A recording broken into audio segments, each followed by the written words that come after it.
Hello, and welcome to the Zooming Hoosk Podcast, and I am your host, Dustin DaHusky. And I'm Kurdan Sourpuss.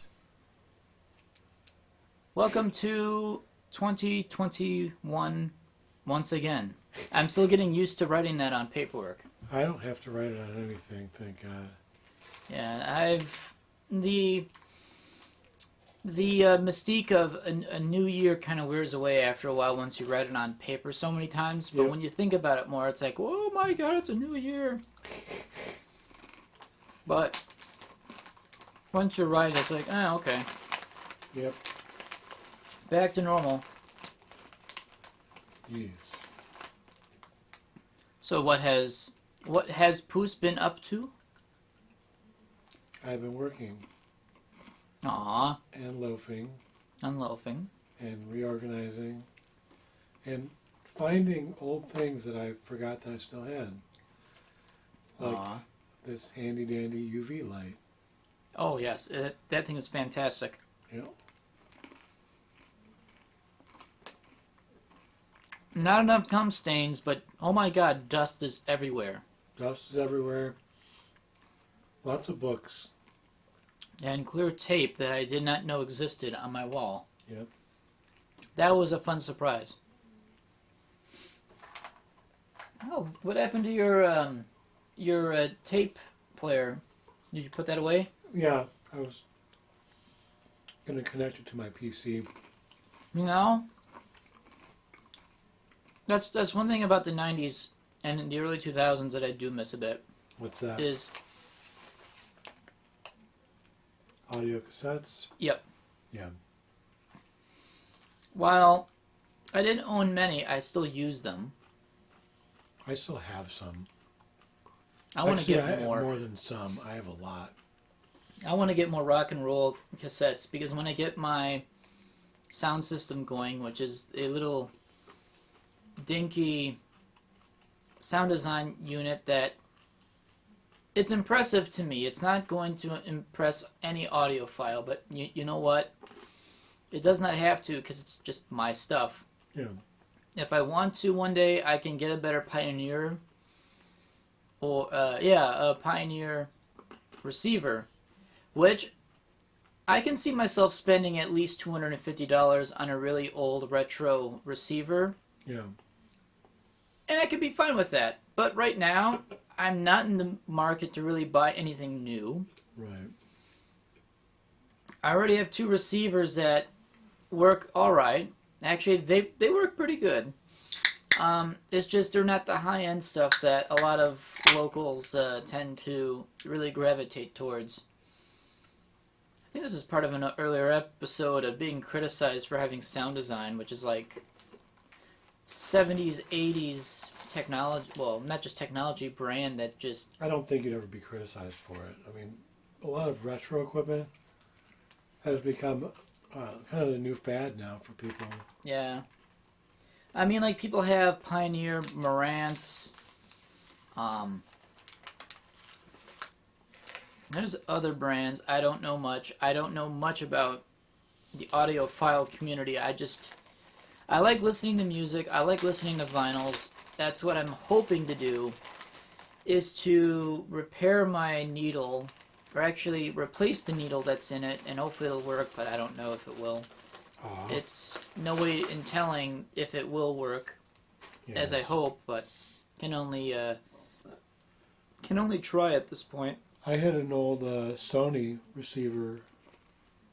I say old. It was probably from like 1998, 1997. I mean, I thought it looked modern, but I'm sure by today's standards it wasn't. If it's got a lot of buttons, it's going to confuse me. Yeah, it had a lot of buttons. I have one from 1973 and one from 1985. Yeah. And it's pretty basic, and I like it because it is basic. It's something that I can operate pretty easily and quickly. The moment more and more buttons came about, it's like, oh, I don't know what to do. I'm just going to swirl and just hopefully listen to some music somehow. Oh, yeah. Sorry. I wasn't prepared for this. Well, the snack noise is very real this time. Also brought to us by Hams. Also brought to us by our favorite sponsor, Hams. The cheapest shit you can buy. Since 1865. Since 1865, so as long as there have been discount liquor. Brewed by pilgrims. Brewed by pilgrims with a lion and a sword in its hand. Is it a Drinking. sword? Yeah, it's a sword. Why would a lion need a sword? And a crown. And two tails. Ah. You know what? That's fine by me. It's furry. It's a two-tailed lion. King lion with a sword. Drunk off its ass. But, What is the land of sky blue waters? apparently that's Milwaukee. Really? Apparently this stuff is Ham's Brewing Company, Milwaukee, Wisconsin. I thought this stuff was from Indiana, but apparently it's a Wisconsin brand, apparently. You mean Indiana? Indiana. Indiana. So, going back to audio stuff, I've been feeling a bit more nostalgic lately of the past about growing up and whatnot, and how good technology we have right now has made things so much easier and nicer, but I also think it's a total evil of, it's totally changed us for both good and for worse. I am. And I'm just looking back in times when I thought a DVD player was advanced, but VHS and cassette tape for your listening and your viewing enjoyment was just something I grew up with. And all of our cars, even the 02 Century, all had tape cassette decks. Yep. I only had one CD player, and it was a handheld. And back in the day, I would buy a brand new set of batteries. It would last 2 CD plays. It would last long enough to either play the same CD twice or listen to another CD. Wow. That's Nightcat batteries back then. Back in the day when you had fun with your music, but it was only literally for, like, back in the day when I would fall asleep while listening to the Cranberries. Often enough, staying up all night, singing through the songs anyway, while my brother's asleep in the bunk below. Did you have a Walkman? I guess I had I did not have the Walkman, but I had a CD Walkman.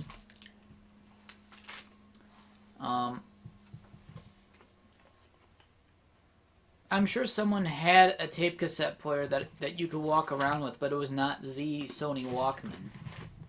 But that would be cool, though. I'm sure they're expensive because it's the one thing that everyone wants that's retro and such. Yeah. I would not mind buying new vinyls from like my favorite bands just to say, because you know what, originals are so expensive, it's actually cheaper to buy modern reproductions of vinyls that you would want to buy. You know, we sell vinyls at my store. Really? Yeah. I should check them out then. Because a lot of now I have a small collection of original Rush vinyls, which is cool. But they also make the reproductions as well. But if I go online on eBay, originals are selling almost twice or triple what a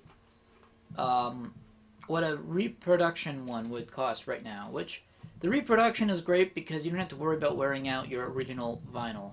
Yeah. Although I do like listening to my period vinyls, but I also have very, very few tape cassettes. And I kind of want to buy more tape cassettes of bands that I enjoy, but listening it to a different format. Even if I can't get my record player going, I could still listen to tapes. Yeah. I want to buy more Sean Morey stuff, because he is an awesome comedian, much like Well, he's a stand-up comedian in the 80s and 90s. I doubt many people actually know who the hell I'm talking about. But he was pretty much the Weird Al Yankovic for the open mic stage at the time. So he would take pretty much contemporary songs of the day and make his own parodies that are pretty funny. Maybe, and they're very dated, like, you can't play these out loud today. But boy, back in the 90s, they were funny as hell. And I still find them funny. I just think I would be really embarrassed to have that play full blast in my car while driving down the street. Nothing racist. There's a few sexist songs. I mean, back in the day, I don't know. Maybe I'll just leave it off on that. Some of it is incredibly dated, but it is just funny. It just reminds me of youth. But I would not mind buying more tape cassettes, because literally all of our cars growing up all had a tape deck. So we would go on road trips and listen to tapes in the car. And I kind of want to buy a voltage supply, or voltage power supply, buy some working car radios that was my dad's old Cavalier and my old Cavalier, because I used that tape deck a lot, and just play it through that car's radio, hook it up to some speakers, and remember young Hoosk days. My car still has a cassette player in it. It does. I think it was probably the last time, too. It's a 6-disc CD changer and tape deck all in one. Yep. At that time, you would have either an ordinary radio. I think by the 90s, it was rare enough to find a car that only had AM. Or that's amplitude frequency. No. Amplitude modulation. Yep. Then FM is frequency modulation. Yep. I think by the 90s, most cars, or all cars, ended up having both AM and FM radios anyway, but you can get a car without a tape deck. That was your base radio. Then you can opt up, spend some cash. Now you got a tape deck. But now we've got new technology over the horizon. We have CDs. Now you can have a CD player as an option for your car. I think the first car with a CD player was like 1990. But in the 90s, you could either have a tape deck or a CD player that was a single CD player for your head unit.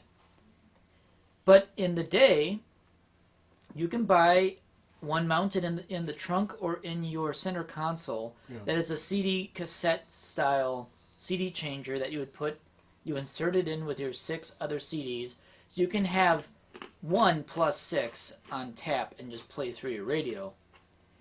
What your car has is something unique, and not many companies did this. Where not only was it both a cassette deck and a CD player, which other car manufacturers did offer it, so that's not the unique part about it. It's the fact that your car has a 6 CD built-in changer within the head unit itself. Yeah. That is unique. I have never seen anything like that before, and Honda did it well, that your head unit's still working to this day. And my mom had a 6 CD changer in the trunk. Yeah. She also had a tape deck, but she didn't have a CD inside the actual... So Which she had... would be an ejectable cartridge that you would stick the CDs into. Yeah. My dad had one in his SUV that stopped working. Yeah, I think my mom stopped working as well. I mean, it would still work, but the control for it just stopped working, so it was perfectly useless. Yeah. The only thing that sucked is that you want to listen more beyond 6 CDs. However, at that point, you're looking at 6-7 hours of playtime. Yeah. So in this case, it's enough to cover any road trip. Most road trips. At that point, by the time that you're stopping somewhere for longer trips than that, which is why you had the car visor sleeve of all your CDs that flung into the wind when you use your visor to block the sun, and then the wind would take them, and then you're out of a few CDs, which I never used them because I feared the wind would, because I didn't have air conditioning in my car, so at speed I had my windows down. Well, I was afraid that if I were to swing it towards the door to block the sun on the side, I feared that, oh, there goes some of my CDs. I think the only reason why that I didn't have to worry about that was my car was not a CD-equipped car. Yep. But I always had that fear if I ever did. Because CDs back then were expensive. Yeah. Like $20 each. Nowadays, what? They're what, $12 now? $9, $10, I think. So they've gotten cheaper, although now it's really digital copies today is what it really sells. Yeah. Which I can understand digital copies. For one, it saves space in your own home. That's one thing. It's okay, I'm going to rant a bit about digital copies. Yeah. Before you do, I'll say this, though. The compact disc had a nice long run. Mm-hmm. Because it started in like the very late 80s, early 90s. When you really think about it, if we're talking about longevity, I would say the very first one is going to be phonographs, the record player. Obviously. That one is going to be the very top. Yeah. As far as daily, regular usage of ordinary people, that had the longest amount, because that was almost spanning a full century, if you think about it. Then the CD player, because it's been in use for at least a good 40 years. 8-track. I don't think it's been used more than... Because I think 8-track came out in 1968.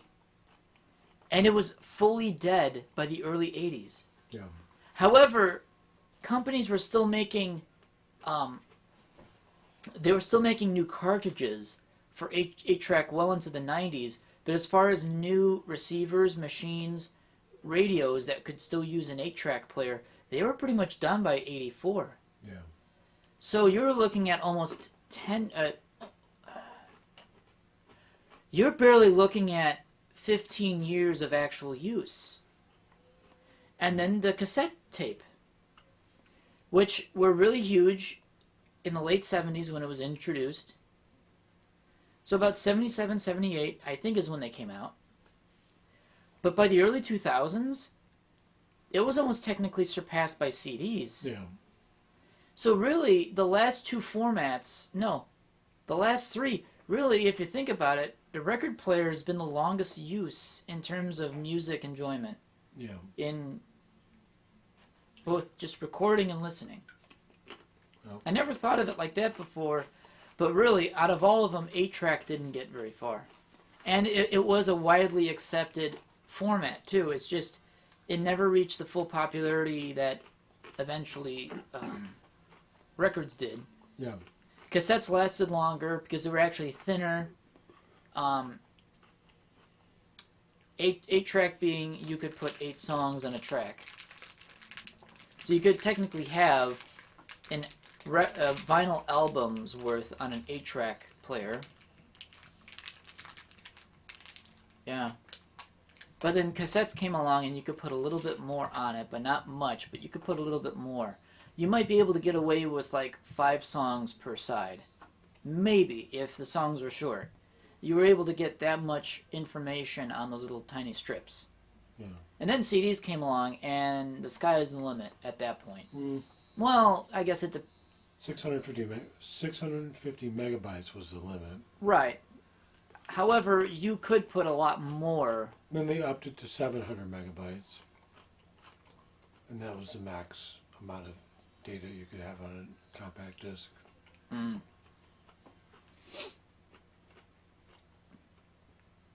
I still like my formats anyway. It's actually much like my love for film photography. I've never stopped using them. No. However, tape cassettes, vinyls, CDs even, eventually I stopped using them altogether. I only dig them out for just feeling nostalgic. Film, I would say, would be more nostalgic, but I've always used it. I've never technically stopped. So I don't feel nostalgic. I don't feel nostalgic over using 35mm film because it's just something I've always used. Yeah. So I still have blank CDs. If you ever want to burn a CD of music that you have saved on your computer, I've never made a cassette tape mix, but I have certainly made CD mixes. Yeah. I've certainly made a good chunk of them. I think I grew up way too late in the game to make tape mixes. I think that was before or after. Is it after my time? I forget.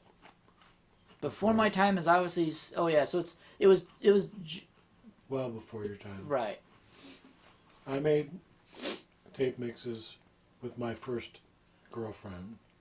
Aww. I'm actually still friends with on Facebook. She is an acupuncturist out of Chicago. Aww. She uses her claws. So we would make mixtapes and mail them to each other. so that's cool. I think it'd be really weird to ask for her address, but then you just send her a mixtape in the mail. Oh, hey, I just got this really, really catchy mix that I think you're really gonna dig. It's really groovy. Groovy. So, as I was gonna mention earlier, digital copies of stuff. Mm-hmm. I have fully grown to the idea of keeping digital copies of, and when I mean digital, I'm talking digital files on an external hard drive of music. I have perfectly accepted that form of format for music because I can keep it, I can save it. A CD gets scratched, a tape gets wrinkled, Or gets eaten. or it gets, oh god, yeah. When tapes got eaten, I lost some of my favorite tapes. Aww.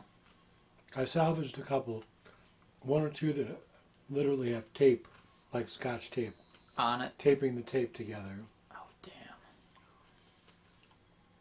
Did it even read? Yeah. Damn. Not for that one section of tape would. Oh, and then okay. it would come back in. I was actually going to say, because I think it uses, it's the same principles as the phonograph. Yeah. I've actually done a research project about CDs, tapes, and vinyls. And vinyls and tapes are very similar in terms of how they transmit vibrations into a wavelength that we can hear, which is just music. Yeah.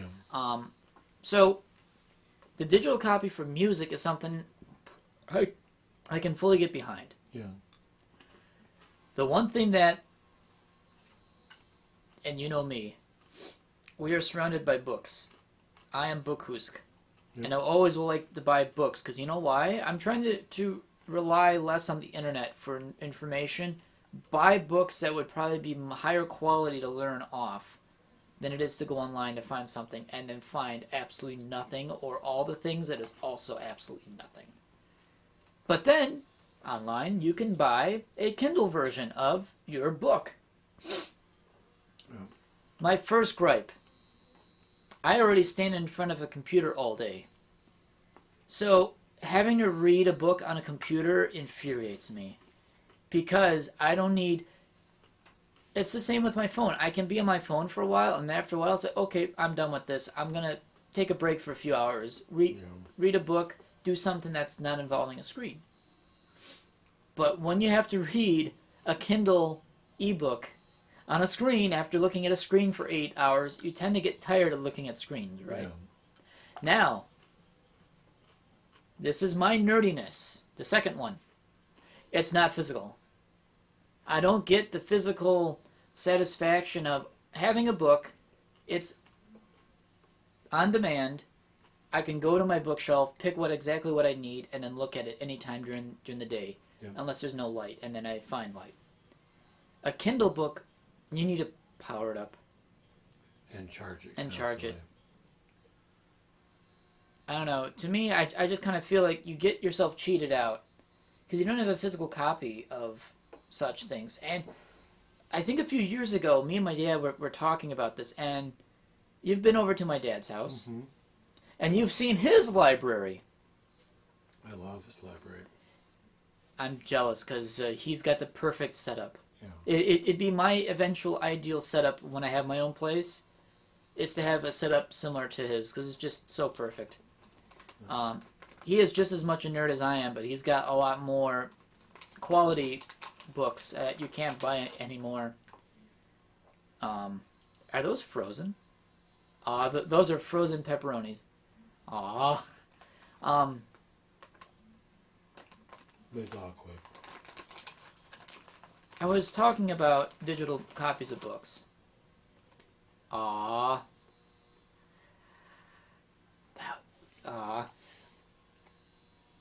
went on a tangent. Damn it. But anyway, I was talking about my dad's library, and then I was talking about my library. Anyway, I disliked the idea that I have a digital copy of a book that I do not physically own for a device that I may not have around me at all times. Said device could break. There's a possibility that with these books you buy online, there might be a glitch in their website in the cloud, and you might lose them somehow. Or else in a book, they're right there, right in front of you. The only thing I think about flooding and fires. At that point, you're losing a lot more than books. At that point, there are certain things I'm saving that's not my books. Yeah. That's shocking for me to say. There are other things I will try to save in a fire before I leave a building. Stuff that means a lot more to me than books, because you know what? I can still buy them. It sucks. Some of these are rare one prints only, but you know what? There's certain things that I can't get back. I'd say this is a very Family Feud thing of me to... I'd say probably one of the number one things people would save. Their pets. Yes. Family members. Yes. And photos. Yes. The photos, yes. And my grandfather, or my great-grandfather's greatcoat. That's the one other thing I would say physical. Besides... Family memorabilia. And that's technically my family heirloom from my great-grandfather. Yeah. Beyond that, anything else, as much as I'd hate to say, is stuff I can replace. Well, actually, wait. One more thing. External hard drive. Yeah. Since this is handy, I can pick this up. I could probably leave the cables behind. I just literally grab it, unplug it, carry it with me. So I would probably do that, the pet, as many photos as I can, and the greatcoat, depending on where in the house. If I can't get to any one of them, you know what? Hey, at least you saved something. But anyway, I've been a college hoosk. Yes. I've done one semester buying books online. Then, well, I've always bought my books online. And often enough for cheaper away from bookstores, unless I was forced to buy the book from the school's store, which was, oh God, why did I spend that much money on books? But then again... Those books are overpriced. Yes. Did you know that I spent $850 for a chemistry book once? That I could not rent, I had to buy. Most books I rented, so it was half the cost plus a bit less. And I always returned them, so I didn't have to bother about having them around. Some of them were cheap, and I ended up keeping a few. Like, literally all of my engineering books I've kept. I believe I've kept all of my engineering books, but the rest I sold back and got money back from it. One semester I made the mistake of buying all my books online, not knowing that they were the ebook versions. And you know what? I kind of suffered educationally, knowing that I had to be around a computer to learn. Well, I tend to spend a lot of my time at school burning the candle, nose to the grindstone, but I tend to have the book right in front of me while doing homework. That one semester was odd because I always had to be going back home, which I didn't mind, but now I had to compete with distractions from family and whatnot. That's the one thing I hated about digital copies of books, is that it's literally not in front of you. Yeah. It was faster for me to look through a book physically than it is through an online version. I don't know. To me, I just find it appalling. Then me and my dad were talking about this back 2 years ago. Did you know that book sales have increased up to 25%? I think 1 year, and that was 2018 or 2019. Or 2017, I forget. But believe it or not, after a huge climb of ebooks online sales, it started trailing behind because you know what? I think people realized, is it worth owning something that you can't physically own? And especially if it's a book, what good is a book if it's like a technical manual or whatever that you can't look at it in person? And more people tend to buy books in person, physical copies of books. So there is an actual renaissance of book buying in the physical sense, which is pretty cool. I don't know. I'm a total bookworm. I love books. Hence Hoosk Library.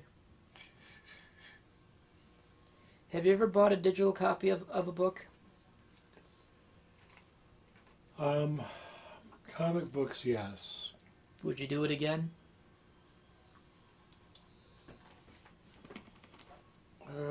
Probably not. Probably not. I mean, I did lose a lot of comics in a flood. So that kind of hurt. The good news is most of them would have been worthless anyway. There was only one or two that would have been worth something. Uh-oh.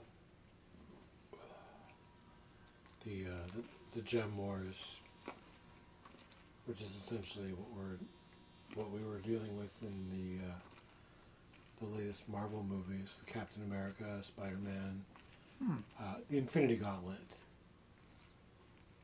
that the big purple guy had with all the gems in it. Yeah. Yeah. They called that the Infinity Wars. I had all of those comics. For when they came out in the 90s originally. But, oh well. I probably would have gotten $10 for them. For all of them? Yep. That is really nice. Is that you? No. Aw. It is. Nice. Yeah, I am really, really tempted next month to get a custom-made pup hood. Yes. Because, I don't know, I think it'd be fun. I certainly liked wearing yours that one time, so I am definitely inspired to get one. I definitely want just to custom make one. With as many bells and whistles as far as like color and pattern as I may as well, because I'm only going to buy one.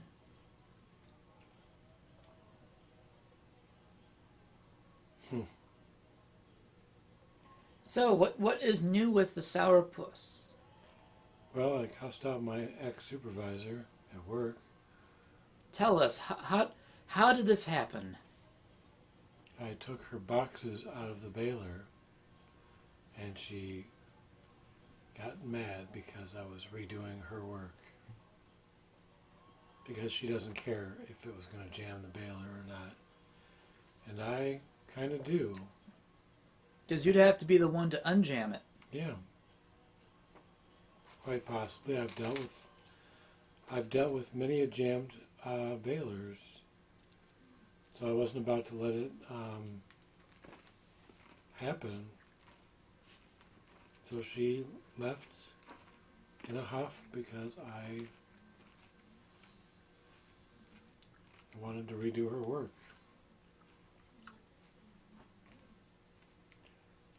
And then because I don't know if you guys are keeping up or not with my Twitter, but I have a tendon that is overstretched that I need healing on. So Overextension. Overextended tendon, or I guess maybe the true term is herniated tendon of the thumb. I know there's no television, but he is wearing a cone around his head and his paw. Yep.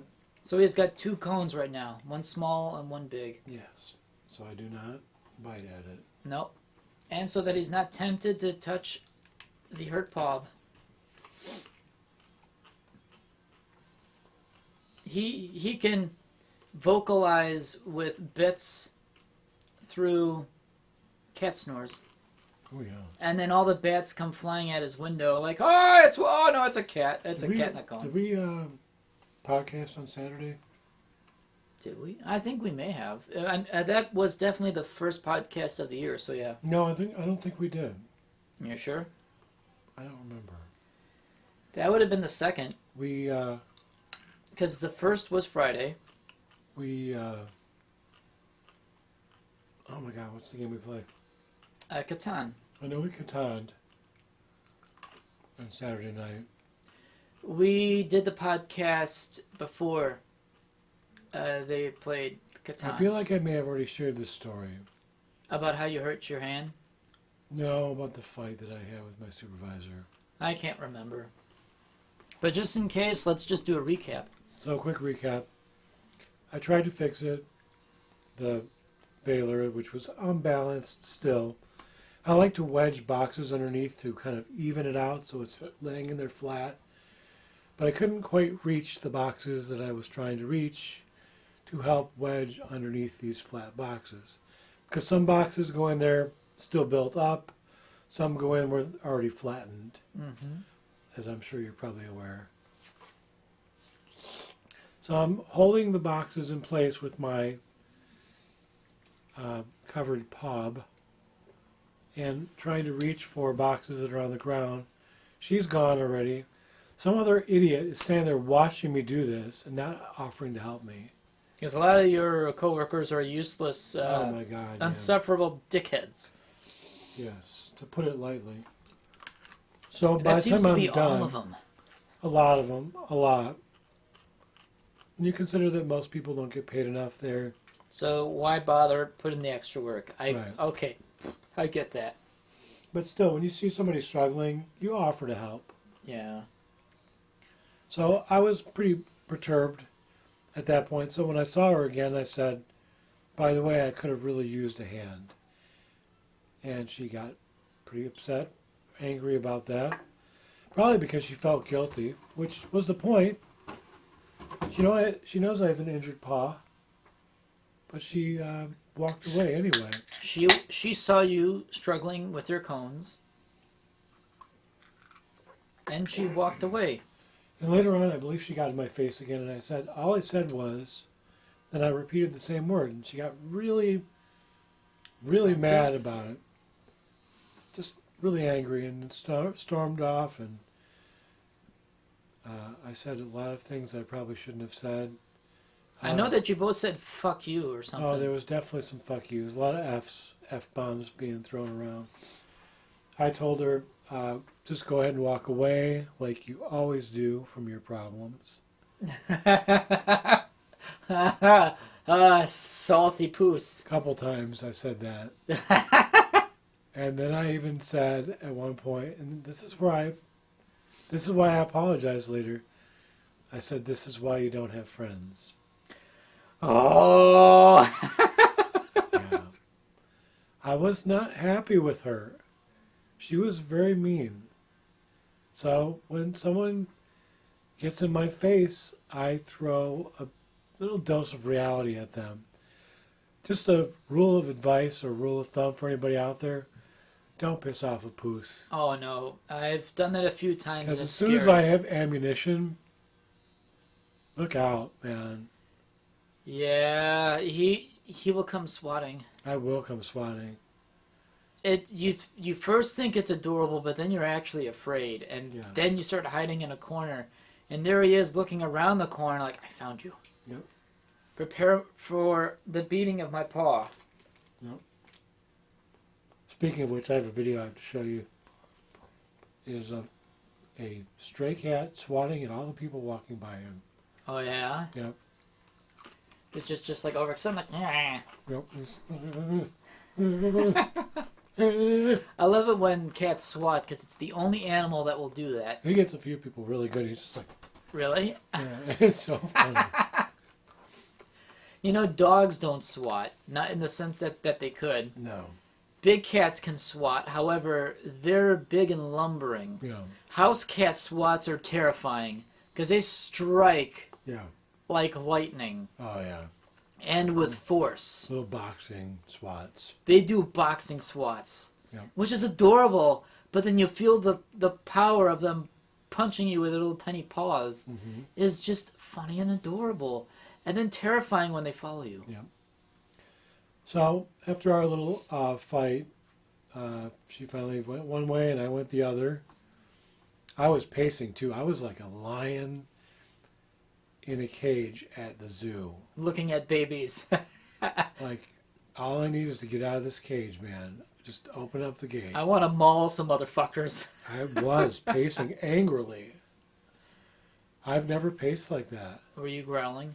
I was still very heavy breathing, Aw. puffing, many chuffs, Many, many angry chuffs. many angry chuffs, man. I was fuming. You were doing low volume growls. But after about 7 hours of cooling down and kind of thinking, I get in my head about stuff too, and the regret sets in, and Right. I probably shouldn't have said those things. It was pretty cruel of me. Which makes you a really good person, because eventually you're still a good person if you come to the realization you went too far. I mean, I knew pretty immediately, but it took me a while to really cool down enough to come back to her later and say, hey, I just wanted to apologize.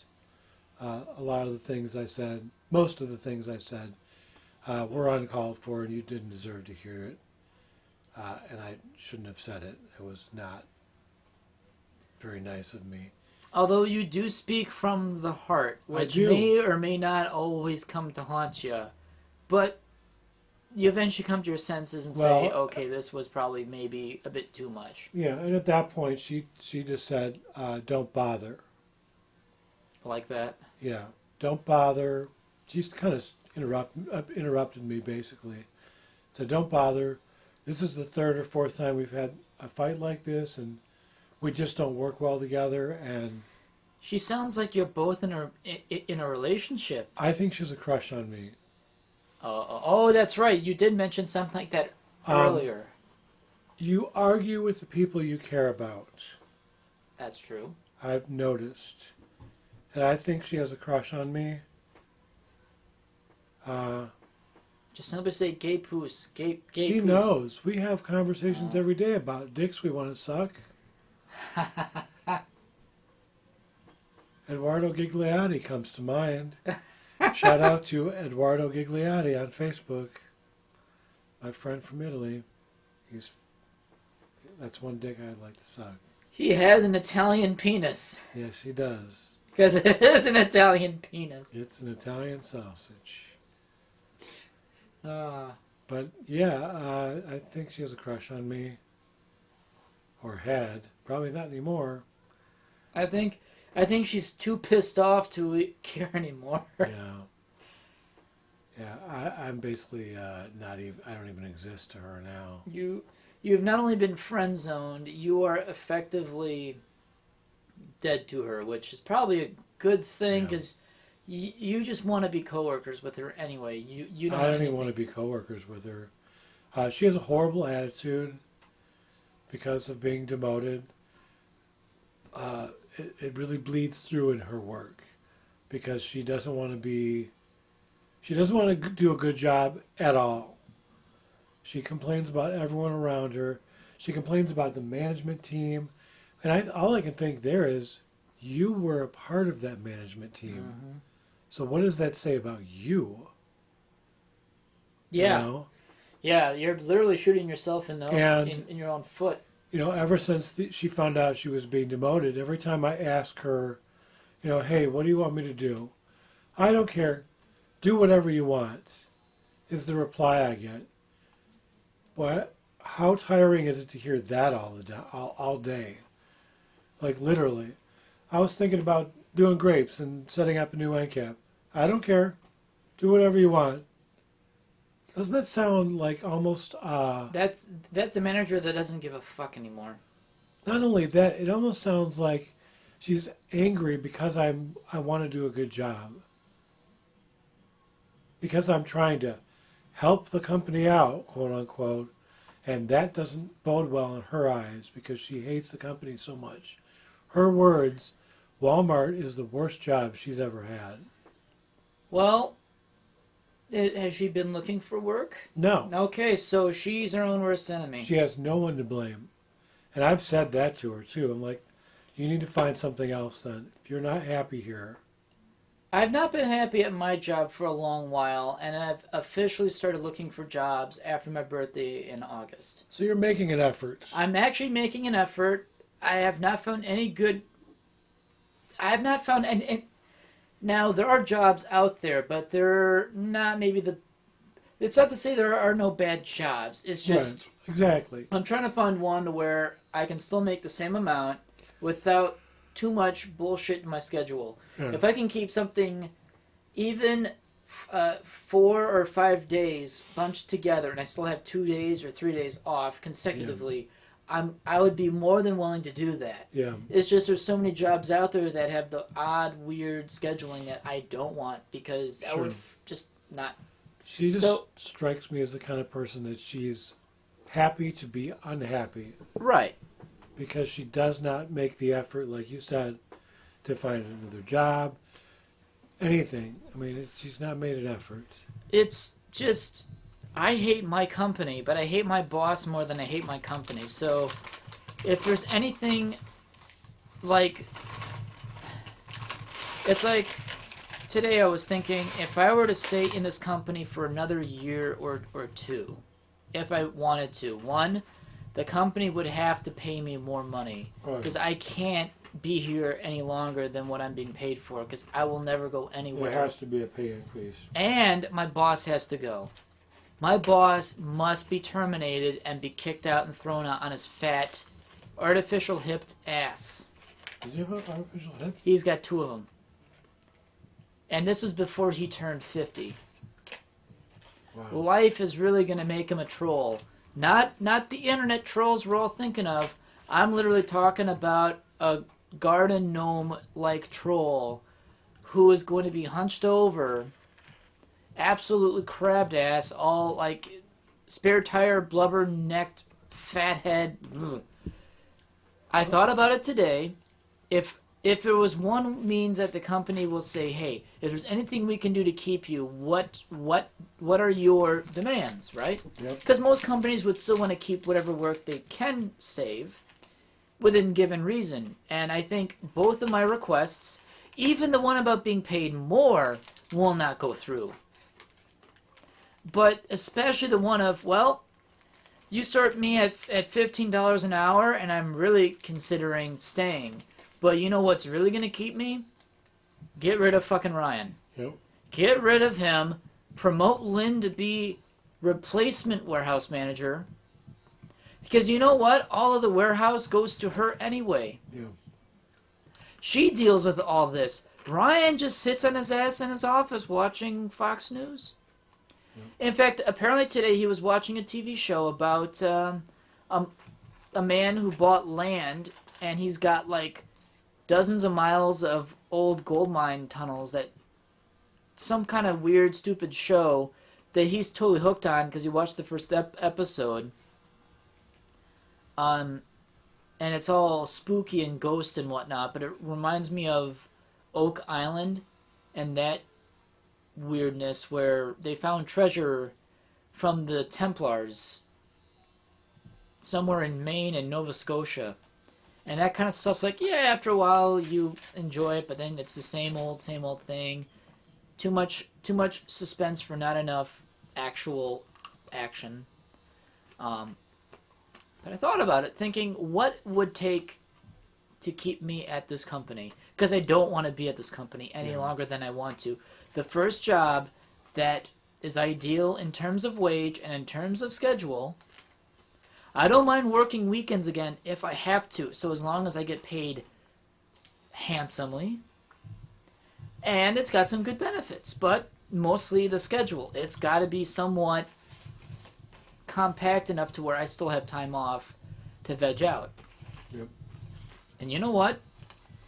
$15 an hour for starters, which at that point the company is not paying me any more than that. So I'm actually literally stuck at 15, even if they did.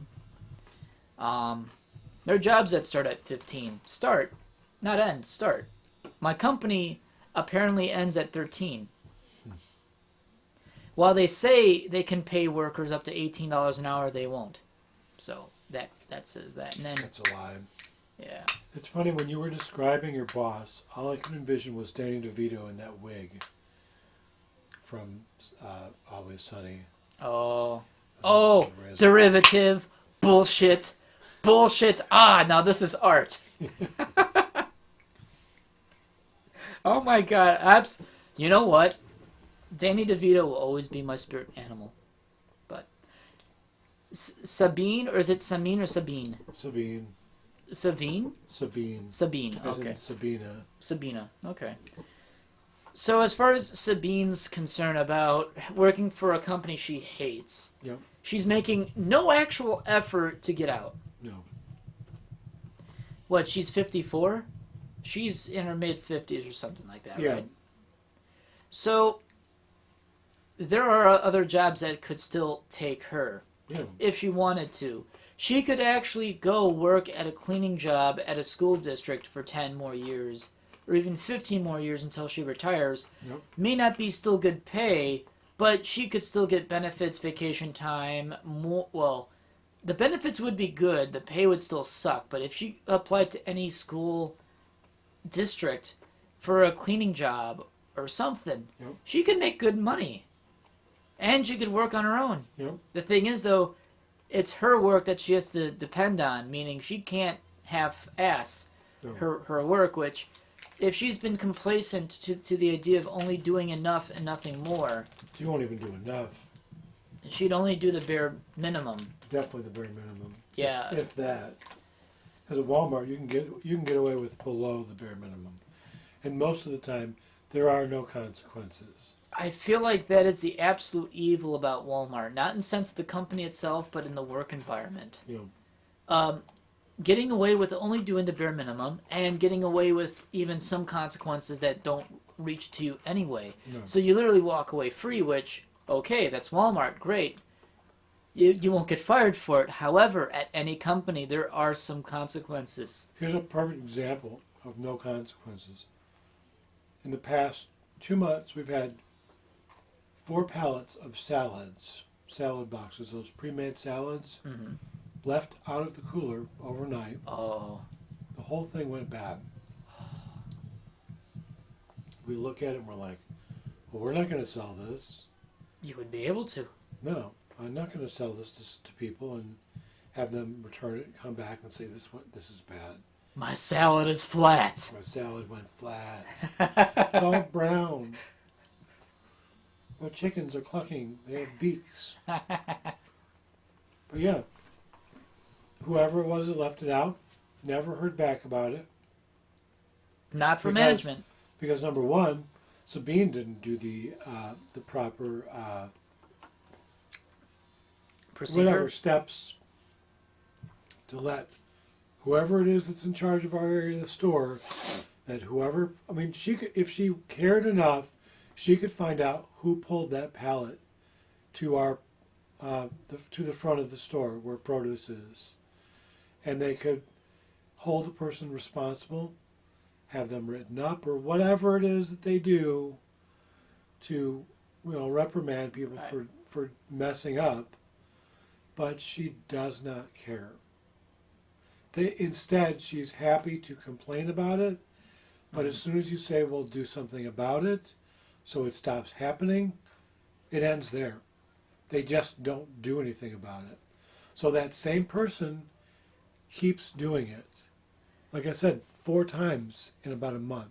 You know what? We lost a pallet. You're actually right. Sabine enjoys being Unhappy. a crab ass. Yeah. She's happy to complain about it. She can hate Walmart as much as she wants, but she loves the job. But not enough energy to try and fix the situation. You know, that sounds like much like my coworker. Oh boy, explosive. Schultz. My coworker Dwayne, who's been at the company for 40 years, the longest at the point. Like, there's been someone who's been at my company 52 years in the past, which I think the guy worked into his 80s or something like that. At that point, that is his life's work. Which... That's a depressing thought within itself. It is. That's why I am lucky to get out of this company when I do. But Dwayne, for 40... Aww, his paw was hurting. See, cat, please... I pushed on my thumb. Please do not chew on your thumb. I will put a third cone on your paw. This hurts. No, cat. When I bend it here, it hurts down here. I will put a 4th cone. So sometimes I'll like... Don't make... You like bump into something on yourself? Yes. If you bump into this the wrong way, it stretches the tendon.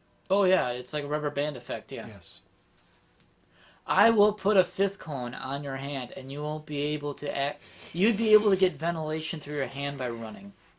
But Dwayne has been at this company for 40 years. His life's work. And he hates working there, but he desperately needs the company. So at this point, he's... Uh-oh. You did it. I hate when I do that. Oh. At least I lose it in there. Oh, God. At that point, it'd be better off tossing it. Yep. Dwayne caused $100,000 of damages, losses, and stupid random shit. Do anything about it. And you know what? They didn't until now. Now he's on a 90-day probation, which he's still fucking up. This is a 62-year-old man who is... Probation doesn't mean shit. No. Oh, no. However, now they finally mean that it means something now. Where he will lose his job in 60 days, officially. Let's see about that. Which I doubt anything will happen, because you know what? He's been fucking up every week anyway. So he's not really... And you know what probation is, meaning within 90 days, you could be gone for any reason. You don't correct the behavior within that time. They take further steps. In 1 month's time, he's fucked up a lot more than usual, and he's still here. So I don't think it really means anything. I think it's just... It's an empty threat.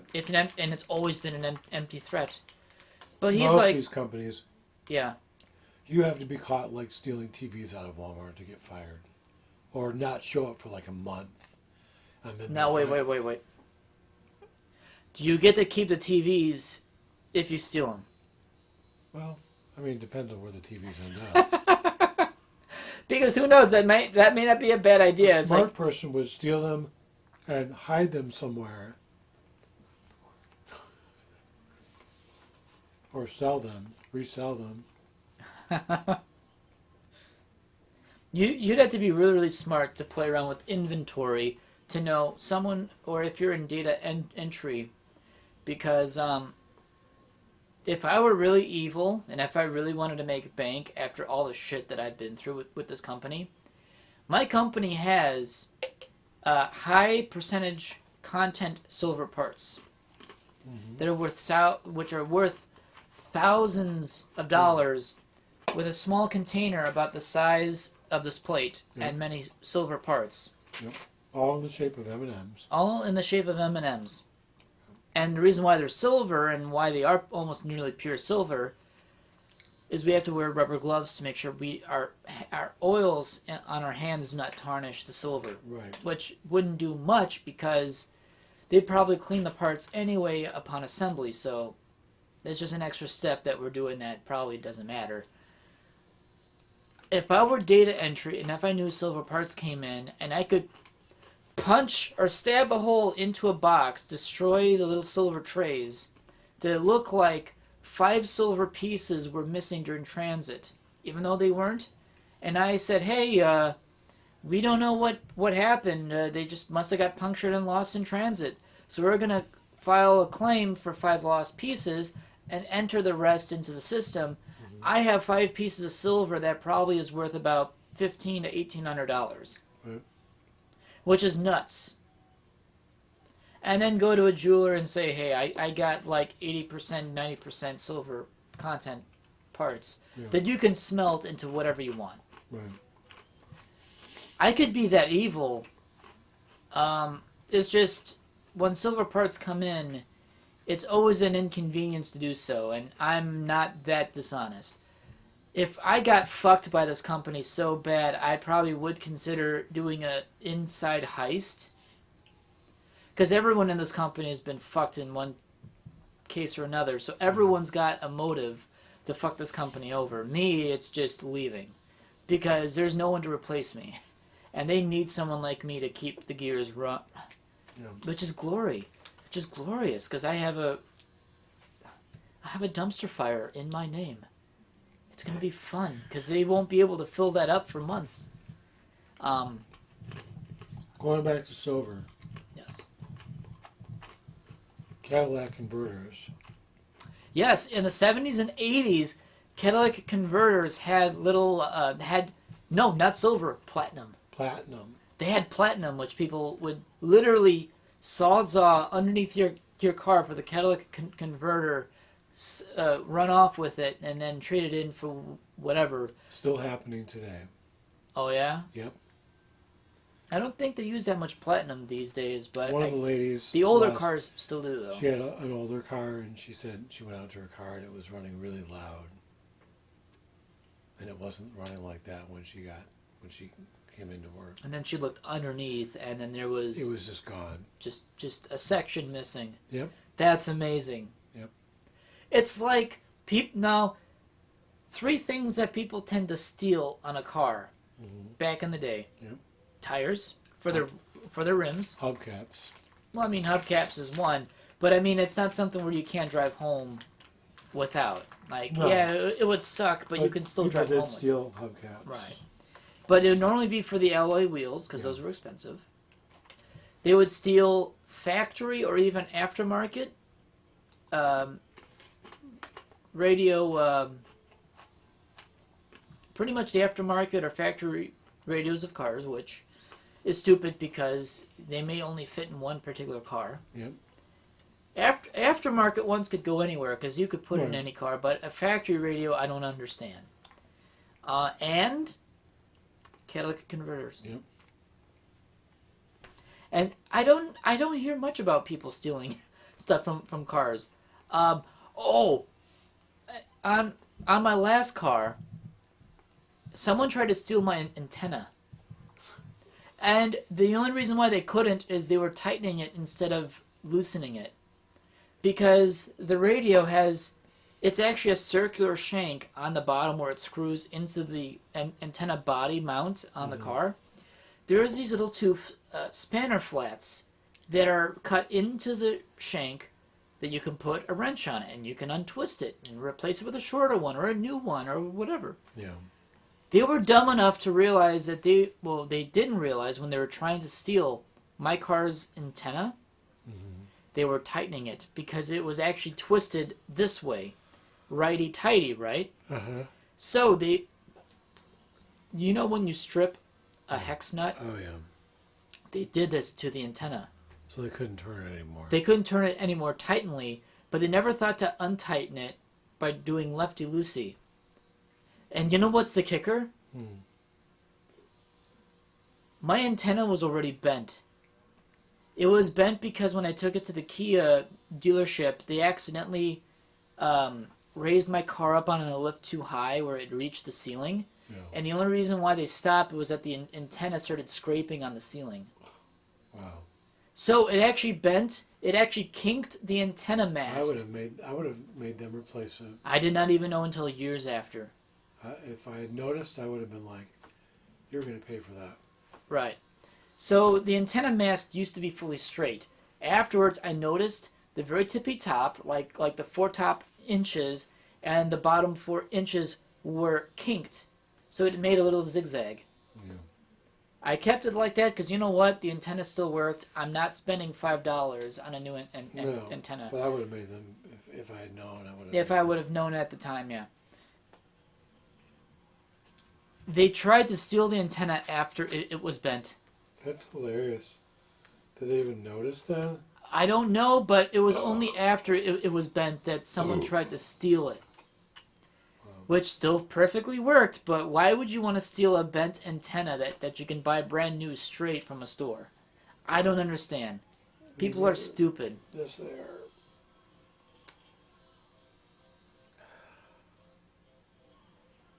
And then unfortunately you, with your pickup truck, you got your radio head unit stolen so many times. And my subwoofer multiple times. Didn't you buy it back a few times? I bought another one and then it got stolen the next day. After that I was like, screw it, I'm not buying any more subwoofers. And they're like, Jose, you don't have a subwoofer. Here, I can sell you one. I have one right here. Yeah, that's mine. That's mine. Give it back. Ah.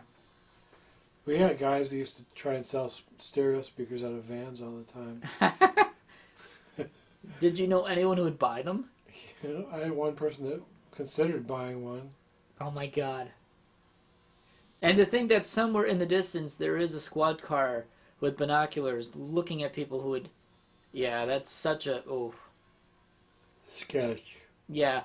Major sketch. Which is why I never understood not buying factory parts from someone who's obviously not from a dealership or a factory.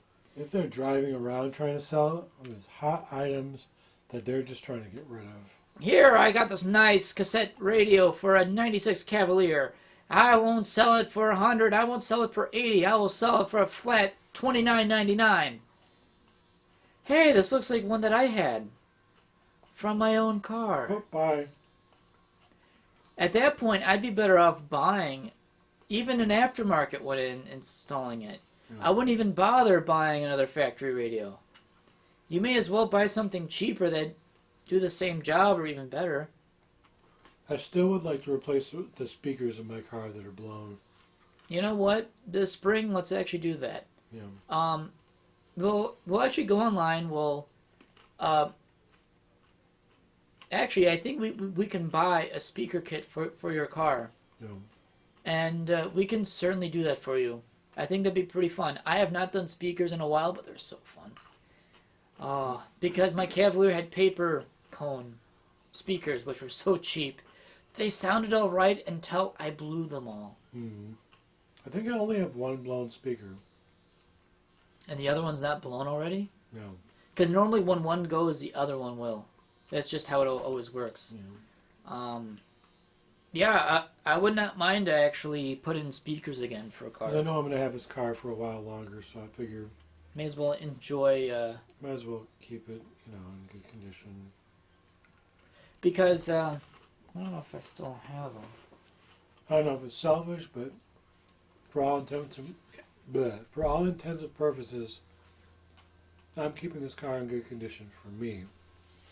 If I get a better deal selling it in the long run, that's just icing on the cake. And that's selling it to schmucks that won't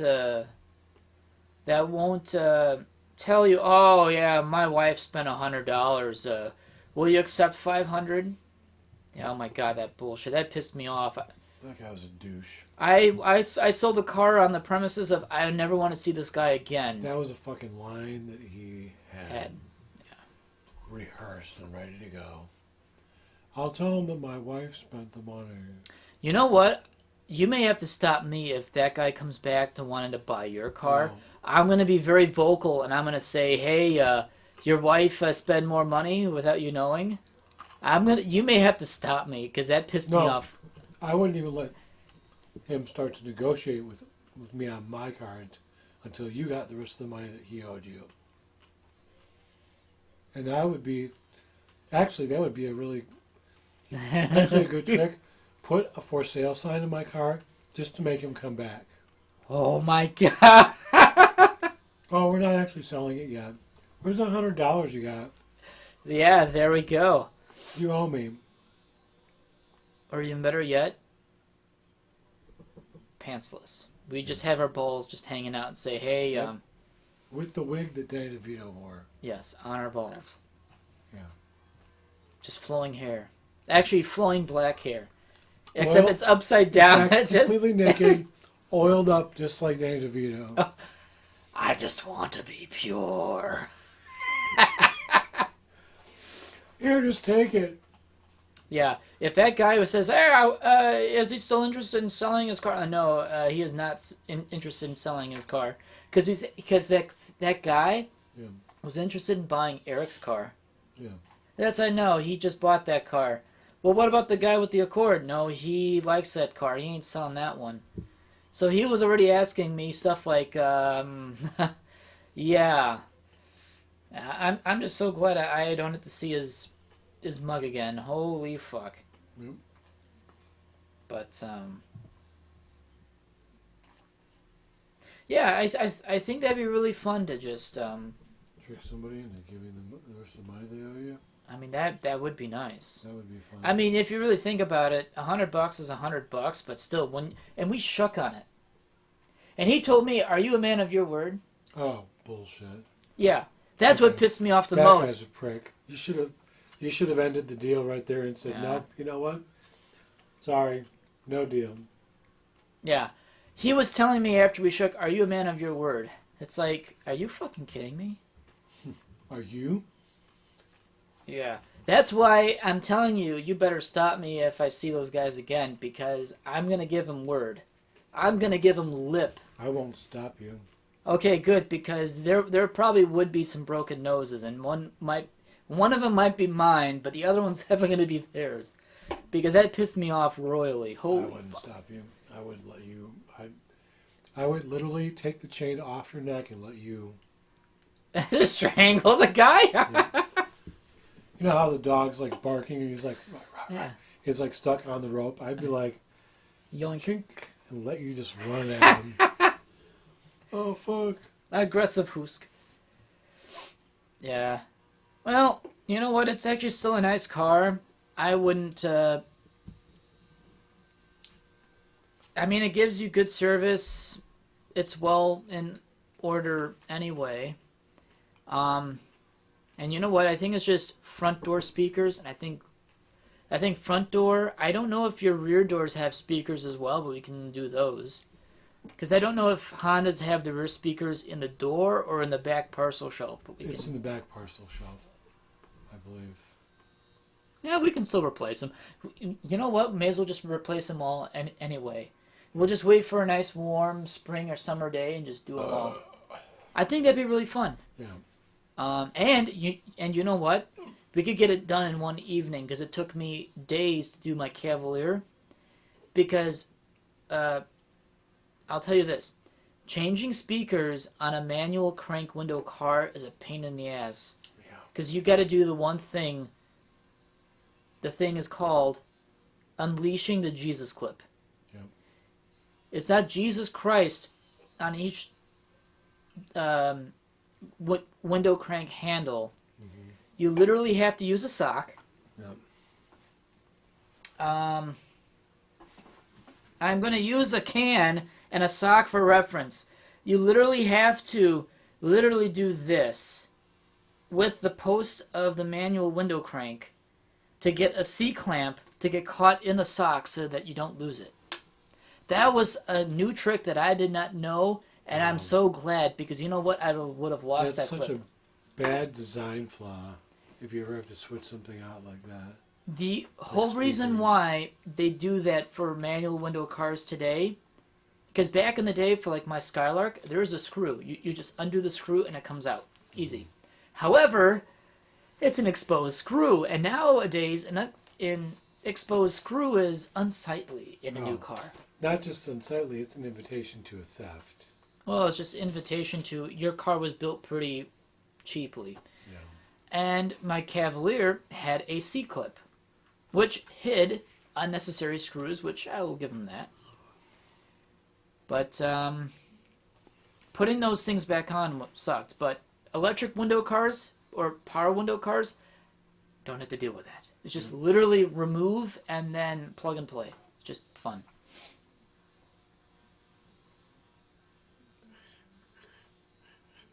think that'd be really fun. Yeah. And do that. Amazon sells speaker kits, so you can buy all speakers all at once and just get them delivered. Because I was thinking about pricing them for my old car, but I never had to do that. And since my car is pretty new, I don't need to do that anytime soon, but I think it would be pretty fun to replace those speakers at some point, but right now, they're not so bad. Maybe when they get a little bit older. When the car is a bit older, when I don't have to worry about things rattling more, but...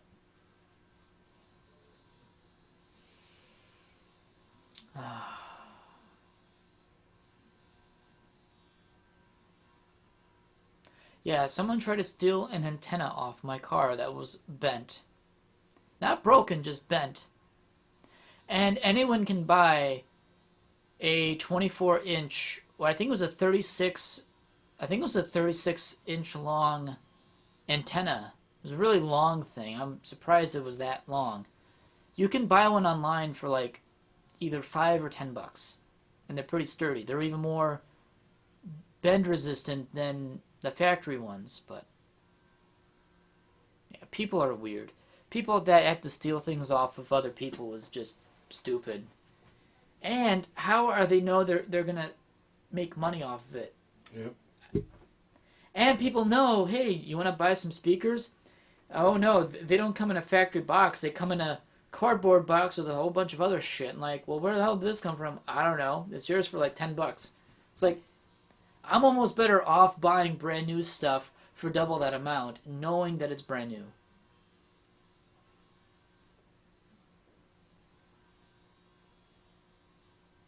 I think I'm going to look up speaker kits. Because it'll have the correct sizes for your car, so that way you don't have to worry about guessing and whatnot.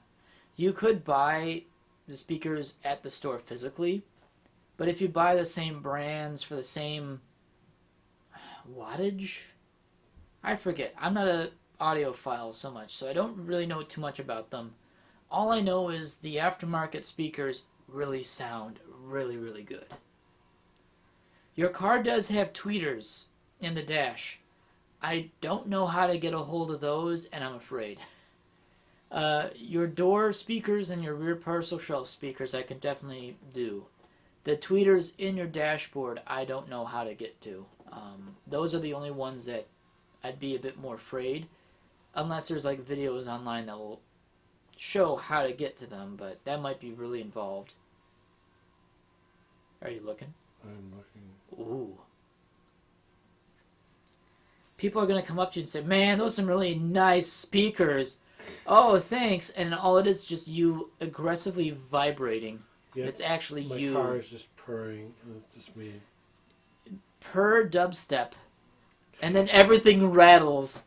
Brrr. Perb step. Perb step. Whoa, dude! You got an awesome cat. Oh!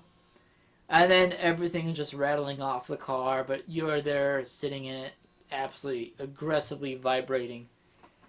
Oh. I think I'm gonna pass out here. Yeah, I got nothing. I got nothing. I got nothing. I got a pissed off ex-boss that hates her job. And I got a pissed off shithead of a boss that hates his job, but is totally complacent and likes his job for what it actually is. Because knowing that's the best thing he can ever do right now. I just can't wait to start a dumpster fire. And all I have to do is just put in my 2 weeks. Yeah. Anytime this upcoming year, it's going to cause a shitstorm regardless. Yep. It's going to be glorious, and I can't wait. I never look forward to quitting a job until now. Have you? Now, shortly before we do sign off, did you ever quit a job that you hated or just quit a job?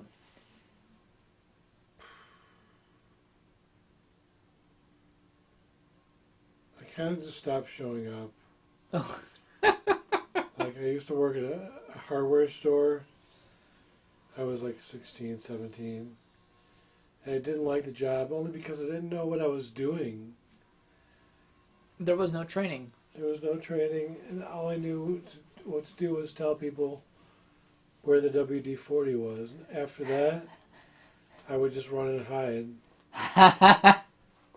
You run, hide, and fap.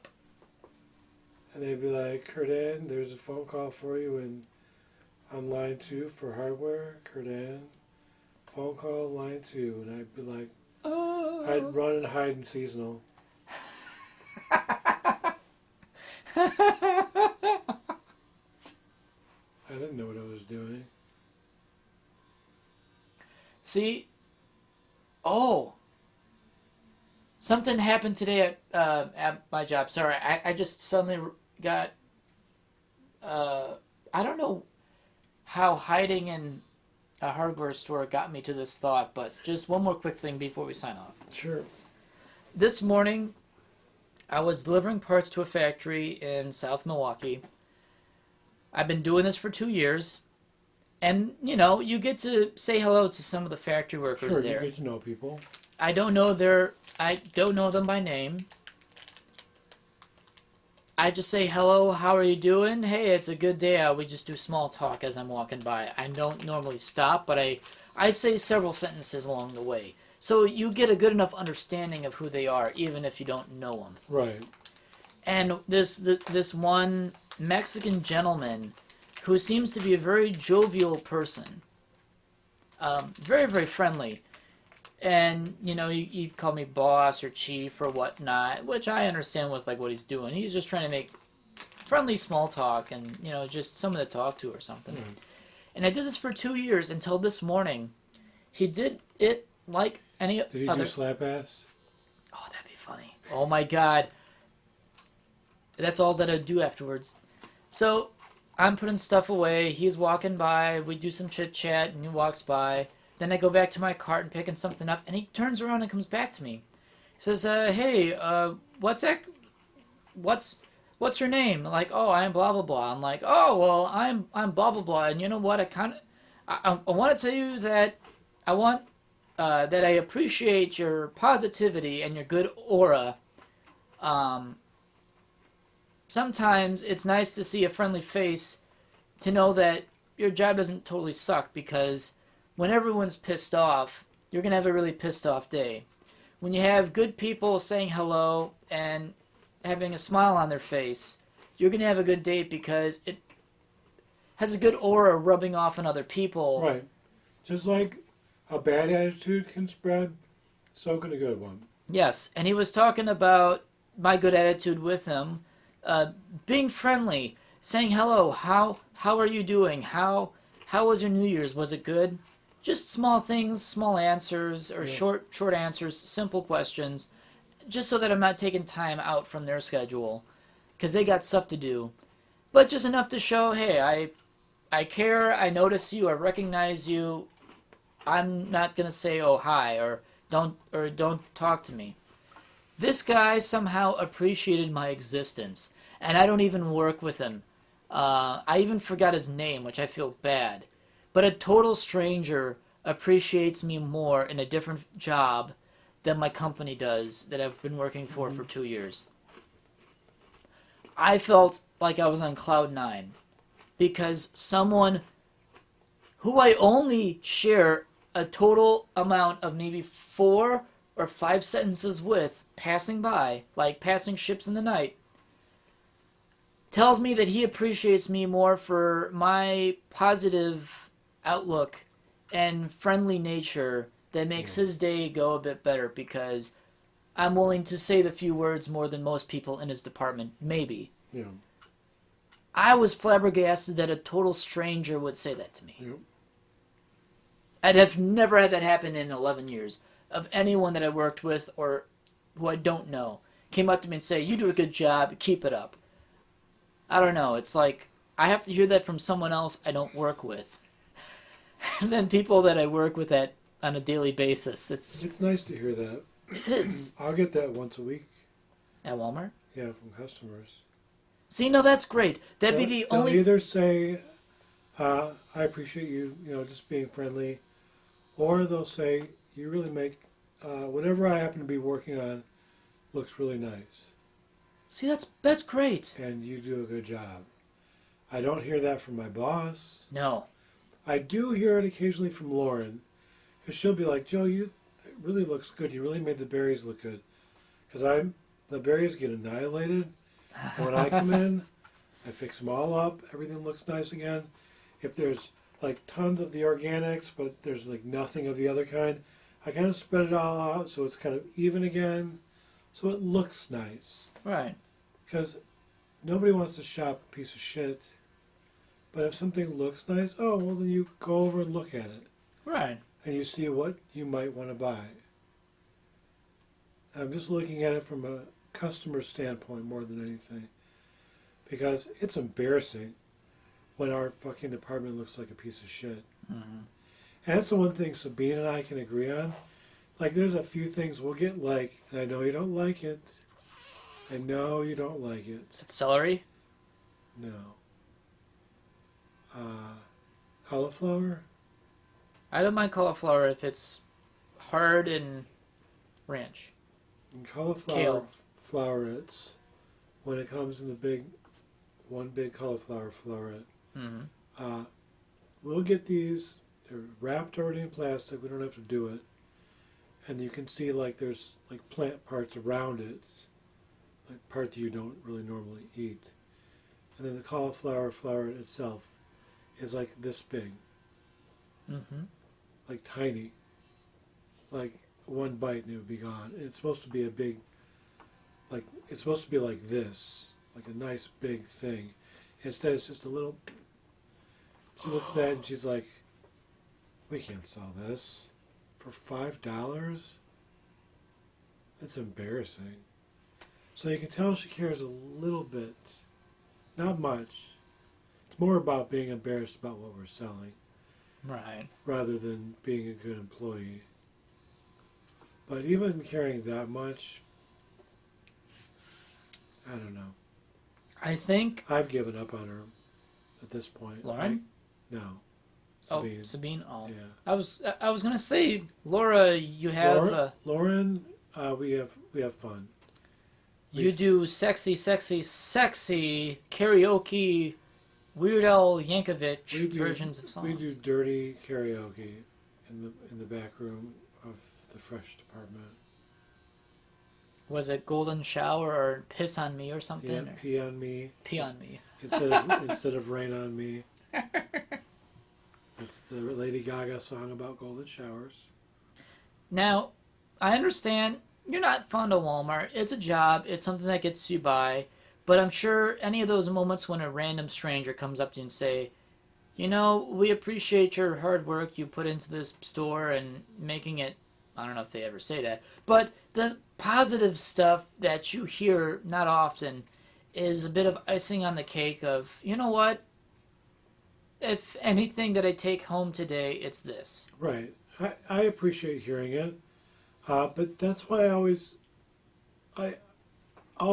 am the way I am at a job. Doesn't matter if I have a shithead for a boss or not.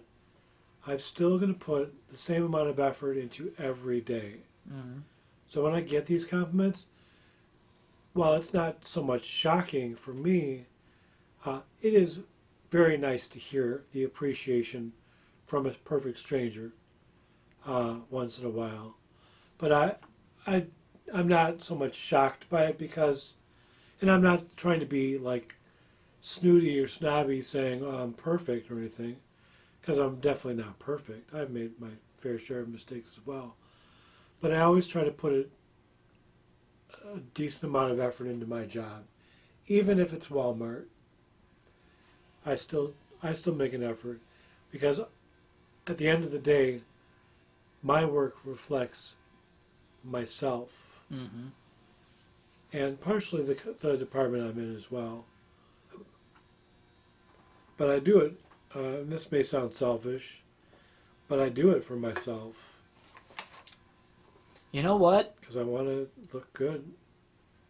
I am the same way at my job, where at first I did it for the company, I did it for the department, I'm doing it for my coworkers. No. I'm only doing it because I want to show I'm still a consistent worker. Even if I hate everything, I'm still going to do the best job I can. Sure, and it may sound selfish. It may sound like you're trying to be haughty, but it is what it is. But it is what it is, and you're just trying to, especially if you are a good worker, you want people to realize that, okay, well, this guy does a good job. He puts a decent amount of effort. I know I wouldn't be able to use her as a reference even.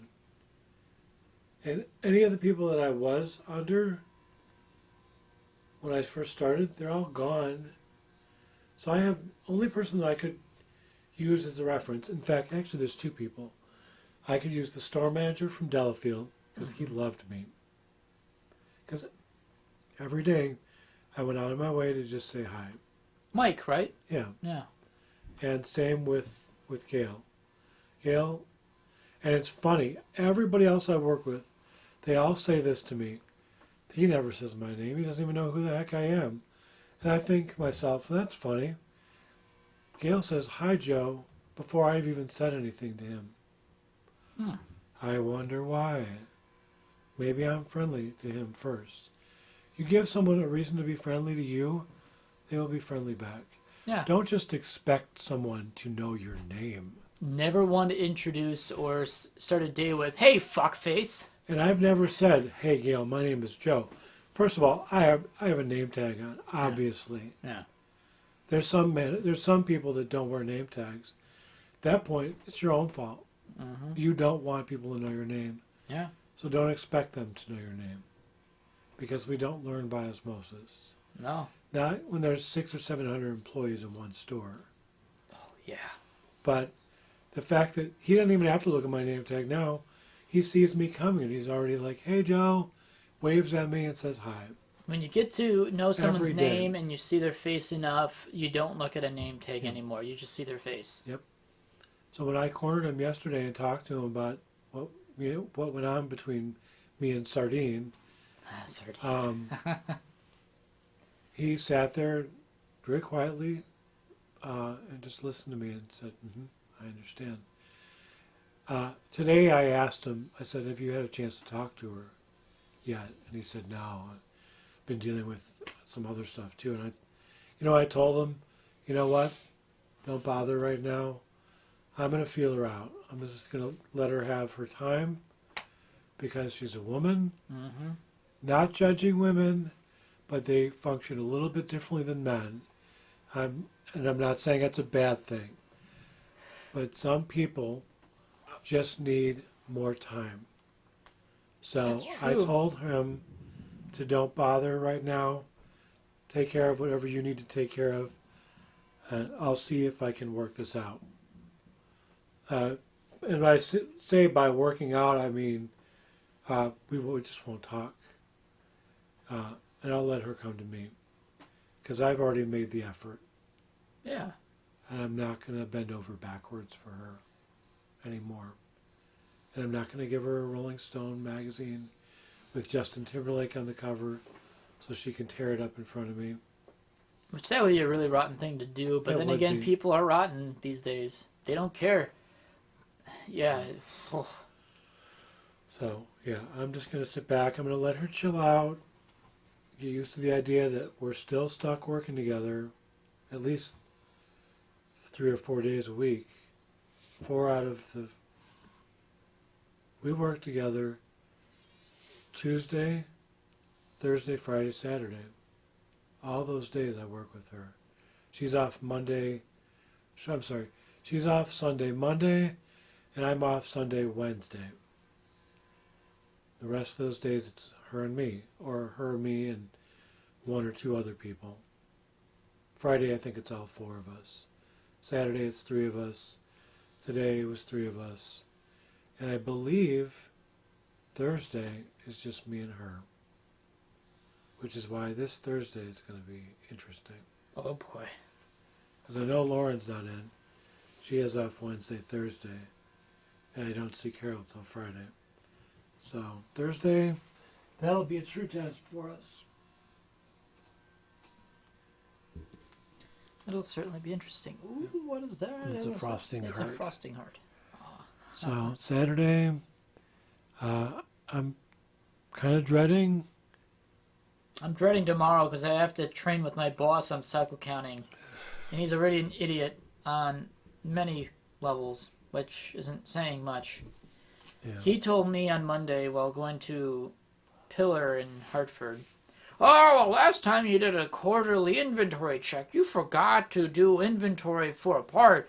I'm just writing this down to make sure you don't forget because you forgot. Don't do it again, okay?" I'm like, all right. Then when I get there, I look at the paperwork. The handwritten number is also on the first page typed, and it's already got an inventory number from the last quarter. My boss is a dumbass. Yeah. I already did all of the inventory for all the parts there. He just didn't see the number in his eye, and he thought I missed it, so he wrote it down. He's an idiot. And he missed on 3 numbers that weren't even on the list anyway, on this quarter's inventory list. So he makes a note of a part number that's obviously on the list, but doesn't notice the other 3 that aren't. This is someone I have to that I'm being trained with tomorrow on cycle counting. You'll probably end up training him. You know it. Oh my God, that's why I'm dreading tomorrow. So you're dreading Thursday. I'm dreading tomorrow because I have to train with the idiot. And I have to work with the asshole. We have things in common. And she's a very stubborn person. In any argument she has with people, the only thing she thinks is that she's right and everyone else is wrong. Mm. She doesn't see where she went wrong, where she acted like a jerk or an asshole. She just sees someone else was a jerk. Like she thinks I'm a loose cannon. Because the last time we got pissed off and argued, really wasn't even an argument, more so much as me throwing a plastic RPC across the room in her direction. I didn't hit her. I didn't even. Joe's going berserk! I didn't even come close, but I threw it because I was fed up. She had been picking on me all day long, and this is well after she found out she was being demoted, and the whole I don't care thing was going on. But she was like, "You don't need to organize those by," wow, a little drunk. "You don't need to organize those by size and color." I'm like, I'm not. I'm just trying to stack them evenly because we shrink wrap them on a pallet and send them back to the DC. That thing I showed you a video of me wrapping, those are all our RPCs that break down that our vegetables come in. And then literally not even 30 seconds later, she's like, you have to get those to match. And I'm like, after you just told me they don't need to match, but the display that I was doing, I wanted them to match. Because I was setting up a display. So I was rebuilding some RPCs to make stuff for cranberries or something. I don't remember. And I was just trying to make 2 even stacks because there's a few different sizes. And she literally came back at me, like 30 seconds later and saying, "Those should probably match." And I'm thinking, that's it. And I took it and I whipped it across the room, full force. It was loud. And she ran off to the bakery. "Oh, he's a loose cannon. Oh, that's Someone save me. I'm working with an insane guy." Like, you're making me insane. She doesn't see that, though. She just sees someone who got pissed off for no reason. My boss sees himself as a good person, and he doesn't understand why people are leaving and are pissed off at him. God, I hate But yet, like that. he is an asshole, but he doesn't see it. These are the people. They're definitely part of the problem. Oh yeah, because they think they're perfect. They think that there's nothing wrong. They think that they did nothing wrong.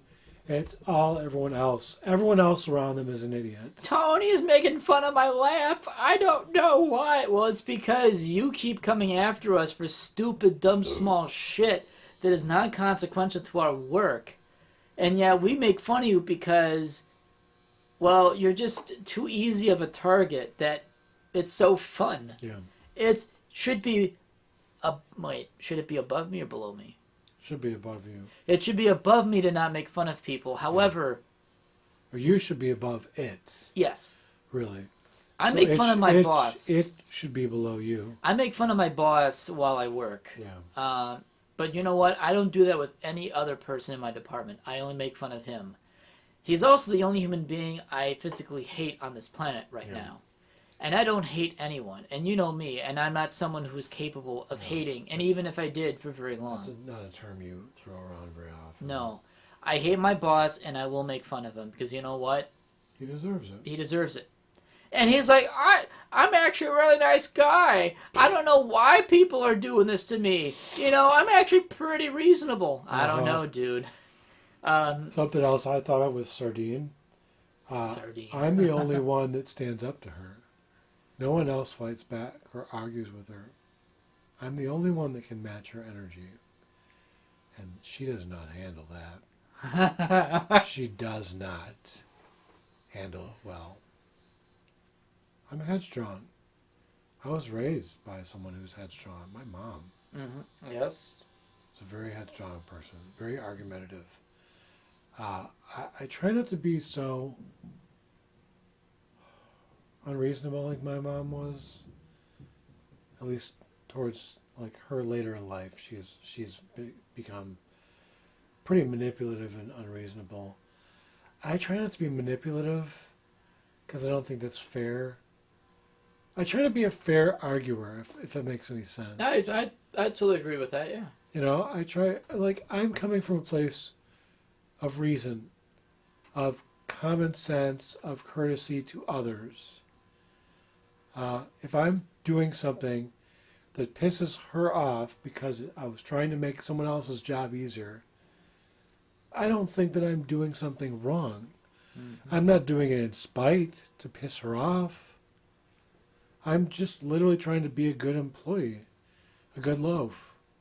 You're only trying to be a good loaf. I'm only trying to be a good loaf. Sorry if it pisses her off. Sorry, Sardine, if you're listening. I find it funny that you are a Puss and she a Sardine. That's even better. I would have her for lunch. And she knows. She knows that with me, she's met her match. Mm-hmm. Anybody else, all the other women that she's friends with, they're all like, she's the alpha. I will consider her the alpha of her group of friends there. This is why we don't sit together at lunchtime. I don't want to be a part of her little clique. Yeah. I don't need to be. Everybody there likes me, that talks to me, that's brave enough to talk to me. Because I'm a loud poos. I sing and yell. Horse cock. Yeah. So yeah, she knows she's met her match in me. Yeah. I think we've run well beyond our time. Yeah, well, at least some of our listeners get a bit of a longer episode this time, so yeah. I think this would be a perfect time to cut it off now. So, this is another episode of the Zooming Hoosk Podcast, and once again, I'm your host, Dustin DaHusky. I am a vibrating Sourpuss. He's very much vibrating. Everything is shaking around here. Everyone have a good evening, and we'll catch you next time.